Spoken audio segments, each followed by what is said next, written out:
सारा कुछ लगाकर ये बज़म सजाई है, तो आखिर इसका कोई मकसद तो है ना, इसका कोई मकसद तो है ना। इसका मकसद सिर्फ इतना ही है कि न शबम न शब परस्तम कि हदीस ख्वाब गोयम चू गुलाम आफ्ताबम हमा अज़ आफ्ताब गोयम। नासी चोरा, नासी करप्टा, नासी बदयानता, न कौम दा माल लुटिया, न जनाब अकवाम दा माल लुटिया, न पाकिस्तान नु लुटिया, न कौम नु खादा, न कोई जनाब ऐसी राहजनी की थी राहबर बन के, न शबम न शब परस्तम ते ना असी कालियां ते ना कालियां गल्लां करदे हां। असी कोई शै भी नहीं, न शबम न शब परस्तम की हदीस ख्वाब गोयम चू गुलाम आफ्ताबम हमा अज़ आफ्ताब गोयम। असी चमक दो महबूब दे गुलाम ते गल्लां भी चमक दी होइयां करदे हां। ओ असी 1929 च होइए इल्मुद्दीन दी सूरत ते तावी गल्लां चमक दी होइयां करदे हां। ओ 2011 च मुमताज कादरी दी सूरत होइए तावी गल्लां चमकदे होए करदे हां। ओ 2017 च अमीरुल मुजाहिदीन व्हीलचेयर ते बैठे होन तावी गल्लां चमकदी होइयां करदे हां। ते इंशाअल्लाह एक गल चमकदी होई इंशाअल्लाह हुजूर दी बारगाह च पेश हो जाएगी। बस असी गल्लां चमकदी होइयां करनियां और हुजूर दे नाल मोहब्बत करनी और हुजूर नाल वफा करनी। और वफा किस तरह करनी? जिस तरह सहाबा ने की थी। और सारा कुछ करन तो बाद भी ओ हुजूर दी बारगाह च यही कहंदे रहे, या रसूलल्लाह तुहाडा हक तो ये कि हक अदा ना हुआ, हक तो ये कि हक अदा ना हुआ। हजरत साद बिन रबी मेरे आका और मौला सल्लल्लाहु ताला अलैहि वसल्लम गज़वा उहद से पहले हजरत साद बिन रबी के घर तशरीफ लाए। हुजूर ने फरमाया, साद घर के दरवाजे बंद कर दो, तुमसे कोई राज और न्याज की बात करनी है। इस तरह मानना है हुजूर को, ये जमाने के साथ नहीं, ये रस्मन नहीं, रस्मन नहीं हुजूर से प्यार करना। जिन्होंने रस्मन किया मैं उसका आगे जिक्र करता हूं। बहरहाल जिन्होंने कहा या रसूलल्लाह फिदा का अबी व उम्मी, हां जी या रसूलल्लाह, जिन्होंने ये कहा, जिन्होंने दिल जान माल औलाद हर चीज अन्नबी व औला बिल मोमिनीना, ये जिन्होंने इस तरीके से माना, कुरान के जनाब उसलूब से माना, जिस तरह अल्लाह चाहता था मेरे हबीब से प्यार किया जाए, सहाबा ने उस तरह करके दिखाया। बहरहाल मेरे आका और मौला सल्लल्लाहु ताला अलैहि वसल्लम हजरत साद बिन रबी के घर तशरीफ लाए। इमामुल अंबिया ने फरमाया, साद घर के दरवाजे बंद कर दो, तुमसे राजो न्याज की बातें करनी है। हुजूर ने हजरत साद बिन रबी से राजो न्याज की बातें की। जब इमामुल अंबिया सल्लल्लाहु ताला अलैहि वसल्लम ने फरमाया, भाई साद इन बातों की खबर मदीने में किसी को ना हो जो तुमसे मैं बातें करके जा रहा हूं। मेरे आका और मौला सल्लल्लाहु ताला अलैहि वसल्लम हुजूर तशरीफ ले गए। जब गुफ्तगू खत्म हुई, इमामुल अंबिया तशरीफ ले गए, तो हजरत साद बिन रबी की बीवी आ गई। कहने लगी, साद बताओ हुजूर ने तुम्हारे साथ क्या बातें की? तो हजरत साद बिन रबी ने कहा, तुझे रोने वालियां रोए, तुझे इससे क्या गर्ज है कि हुजूर ने मेरे साथ क्या बात की है, तू जा अपना काम कर। तो वो कहने लगी, साद दरवाजे की नुक्कर पे खड़े होकर मैंने दरवाजों के सुराखों से जो इमामुल अंबिया ने आपसे बातें की हैं वो मैंने सुन ली हैं। अब सुनिएगा हुजूर से प्यार करना क्या है। हुजूर ने फरमाया, साद तो से राजो न्याज की बातें करनी है। और साद बिन रबी की बीवी कहने लगी, खातून खाना कहने लगी कि साद मैंने वो बातें सुन ली हैं।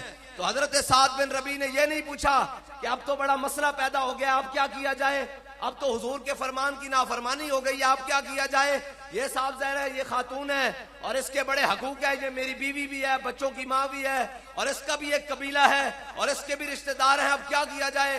हुजूर के फरमान की नाफरमानी हो गई है। तो हजरत साद आपने ये बात बड़े दिल गुर्दे से और दिल को जरा मजबूत करके सुननी है, इसलिए कि हमने रस्मन हुजूर की बात की है। जिन्होंने दिलो जान से किया मैं उनकी बात करने लगा हूं। हजरत साद बिन रबी ने अपनी बीवी के बाल ऐसे करके, जिसे हम पंजाबी में गुत कहते हैं, ऐसे करके अपने हाथ पर लपेटी। ऐसे करके जब सारी लपेट ली तो धक्के देते हुए उस जानिब चल पड़े जहां हुजूर तशरीफ लेकर जा रहे हैं। हजरत साद बिन रबी, अब आपकी बीवी रोने भी लगी और साथ में उनकी आवाज भी बुलंद होने लगी। इमामुल अंबिया जब चलते चलते हुजूर के मुबारक कानों पे दूरो नजदीक के सुनने वाले वो कान लाले करामत पे लाखों सलाम। यानी इमामुल अंबिया ने जब सुनी आवाज औरत के चीखने की, हुजूर ठहर गए। हुजूर ने पीछे मुड़कर देखा तो हजरत साद बिन रबी अपनी बीवी को ऐसे धक्के देते हुए ऐसे हुजूर की बारगाह में लेकर जा रहे हैं, ऐसे करके धक्के देते हुए। हुजूर ने फरमाया, साद क्या माजरा है, छोड़ो इसको, क्या माजरा है। उन्होंने कहा या रसूलल्लाह आपने फरमाया था मैं तुमसे राजो न्याज की बातें करके जा रहा हूं, ये मेरी बीवी है, ये औरत है, जिनानी है, इसने सुन ली है, कल मदीने में आपने जो मुझसे बातें की हैं वो फैल जाएं, आप कहें साद मेरा एक राज भी नहीं ले रख सका, हुजूर मैं इसको ले आया हूं, हुक्म दे तलाक देनी है या गर्दन उतार ली है। ये है बात हुजूर से अन्य वाह प्यार करने का, हर रिश्ते से बढ़कर प्यार करने का, हर चीज से बढ़कर प्यार करने का। मेरे आका मौला सल्लल्लाहु अलैहि वसल्लम ने फरमाया साद इसको छोड़ दो, जाने दो, जाने दो, इसको छोड़ दो। बात खत्म हो गई, ग़ज़वा उहद का दिन आ गया। मेरे आका मौला सल्लल्लाहु अलैहि वसल्लम हजरत अमीर हमजा दोनों हाथों में तलवारें पकड़ी हुई हैं और जनाब हुजूर के मुकाबले में एक खतना करने वाले का बेटा भी आ गया। और जनाब वो जब देखा ना हजरत अमीर हमजा ने तो फरमाया या इब्न मुक़त्तिअतिल बुज़ूर, फरमाया खतना करने वाली दा पुत्रा तुम ही हुजूर के मुकाबले चाहे खड़ा। हजरत अमीर हमजा आ गए और जनाब फिर वो उनके आगे वो हमजा की जांबाजियां, शेर गुर्रा ने सतवत पे लाखों सलाम। हजरत अमीर हमजा साहबा कहते हैं ओहद वाले दिन मंजर ही कोई और था, दोनों हाथों में तलवारें और जिन सफों में घुसते पूरी पूरी काफरों की सफे उलट के रख देते। हजरत अमीर हमजा जनाब शुजात के जोर दिखा रहे हैं और जनाब हजरत अमीर हमजा को इस दौरान शहादत मिल गई। और जनाब फिर एक जनाब ओहद में एक हुजूर पर हमला कर दिया 70 काफरों ने और जनाब हुजूर पर टूट पड़े सारे कुफार और इमामुल अंबिया की ज़िर्रा को भी पहचान लिया। हजरत काब बिन मालिक ने अर्ज की या रसूलल्लाह वो ज़िर्रा मुझे अता कर दें। ये फिर पूरा ओहद का मामला है। आगे हजरत साद बिन अबी वकास ये दूसरे सहाबी हैं, हुजूर ने इनको ओहद वाले दिन 70 कहते हैं मुझे 1000 से ज्यादा मर्तबा हुजूर ने फरमाया इरमे या साद फिदा का भी व उम्मी, सारी कायनात कहे हुजूर मेरे माँ बाप आप पर कुर्बान, लेकिन जो हुजूर की इज्जत का दिफा करे हुजूर फरमाए इरमे या साद फिदा का भी व उम्मी, हुजूर फरमाए 7 तीर चलाओ मेरे माँ बाप तुम्हारे ऊपर कुर्बान।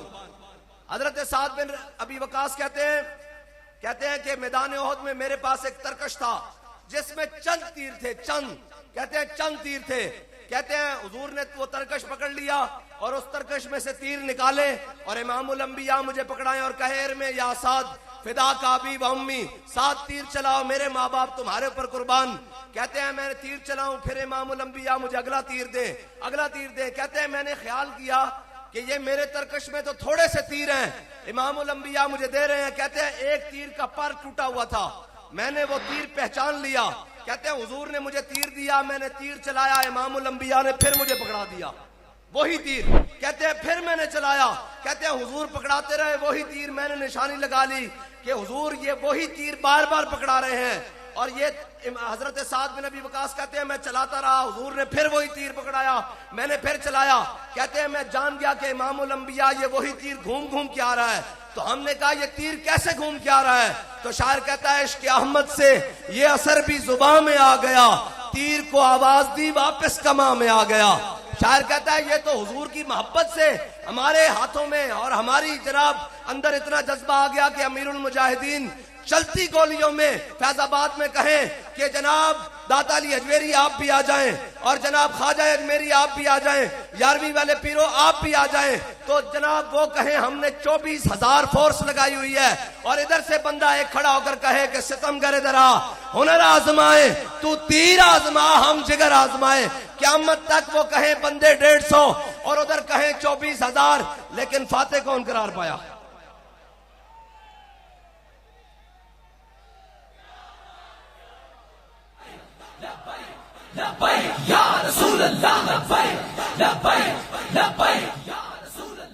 मैं नारा लवाना जी ना को नारा ही लवता लवाना आया और की करना आया, ए नारा ही तो लवाना, इससे नारे नाल तो इंशाअल्लाह हर चीज बदलनी। असी सारी उम्र तकरीर करते रहिए, सारी उम्र जनाब वाजो नसीहत करते रहिए, साडी गल दा वो असर नहीं जिथे ए नारा कुफर दा धूं कढ़दा। ए नारा कुफर दा धूं जदों कढ़दा ना तानू गल दा पता ही नहीं, फिर जनाब गल किथे निकल जाती।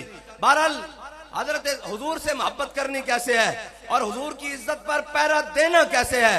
हजरत साद बिन रबी मेरे आका और मौला ग़ज़वा उहद खत्म हुआ, हुजूर ने अपने सहाबी को कहा, फरमाया जाओ साद बिन रबी को तलाश करो, अगर वो मिल जाए जिंदा हालत में तो उनसे कहना कि हुजूर आपको सलाम कहते हैं। और उनसे ये पूछना कि हुजूर कहते हैं मैंने जो आपको ये दीन हक दिया है, आपने इस दीन को कैसा पाया है? वो सहाबी कहते हैं मैं ढूंढता ढूंढता एक जगह पहुंचा, हजरत साद बिन रबी जख्मी हालत में पड़े हुए, वही जो जिनसे हुजूर ने राजो न्याज की बातें की थी, ये वो साद बिन रबी कहते हैं एक जख्मी हालत में पड़े हुए और ऐसे सांस ले रहे जैसे भट्टी में से धुआं निकलता है। कहते हैं ऐसे सांस ले रहे हजरत साद बिन रबी। कहते हैं मैंने जाकर सलाम पेश किया, मैंने कहा ऐ साद आपको हुजूर सलाम कहते हैं। कहते हैं उन्होंने बड़ी नहीफ आवाज से कहा कि मेरा भी हुजूर की बारगाह में सलाम पेश कर देना। और उन्होंने कहा हुजूर कहते हैं कि बताओ साद जो मैंने तुम्हें दीन हक दिया तुमने कैसा पाया? उन्होंने कहा हुजूर की बारगाह में अर्ज कर देना कि या रसूलल्लाह आपने हक पहुंचाने का हक अदा कर दिया। फिर वो जाने लगे। कहते हैं उन्होंने मुझे रोक दिया, उन्होंने कहा ऐ मेरे हुजूर के गुलाम जरा मेरा भी पैगाम हुजूर के गुलामों को दे देना। उन्होंने कहा आपका क्या पैगाम है? उन्होंने कहा जाकर हुजूर के गुलामों को कह देना अगर कोई एक आंख भी झपकती हुई और कोई हुजूर तक पहुंच गया, अल्लाह क़यामत वाले दिन उसका भी उज़र कबूल नहीं करेगा। तू तो जिंदा था, मेरे हबीब तक ये पहुंचा कैसे है? कहते हैं ये उन्होंने आखिरी पैगाम दिया और आंखें मूंदना शुरू कर दी, बंद करना शुरू कर दी। कहते हैं इतनी देर में कूचा कूचा में महकती है यहाँ बूए कमीज और यूसुफिस्तां है हर गोशा के नाने अरब। और जनाब अल्लाह व सुन लेंगे फरियाद को पहुंचेंगे। हैं जी मेरे आका मौला सल्लल्लाहु ताला अलैहि वसल्लम खुद हजरत साद बिन रबी के पास जख्मी हालत में साद बिन रबी पड़े हैं, हुजूर खुद तशरीफ ले आए। कहते हैं हजरत साद बिन रबी जख्मों से चूर चूर थे, सांस भी सही तरह नहीं ले सकते थे। हजरत साद बिन रबी ने ऐसे आंखें खोली और सामने जलवागर है इमामुल अंबिया। तो उन्होंने अपने जख्मी जिस्म को घसीटा और अपने रुखसार हुजूर के मुबारक नालैन के ऊपर रख दिए और कहा कि मनम व हमी तमन्ना के बवक्ते जा सपुरदम बरोखे तू दी दबाशम तू दुरू ने दी दबाशी। या रसूलल्लाह जिंदगी में एक ही हसरत थी कि मैं दुनिया से जा रहा हूं, आप मुझे देख रहे हो और मैं आपको देख रहा हूं।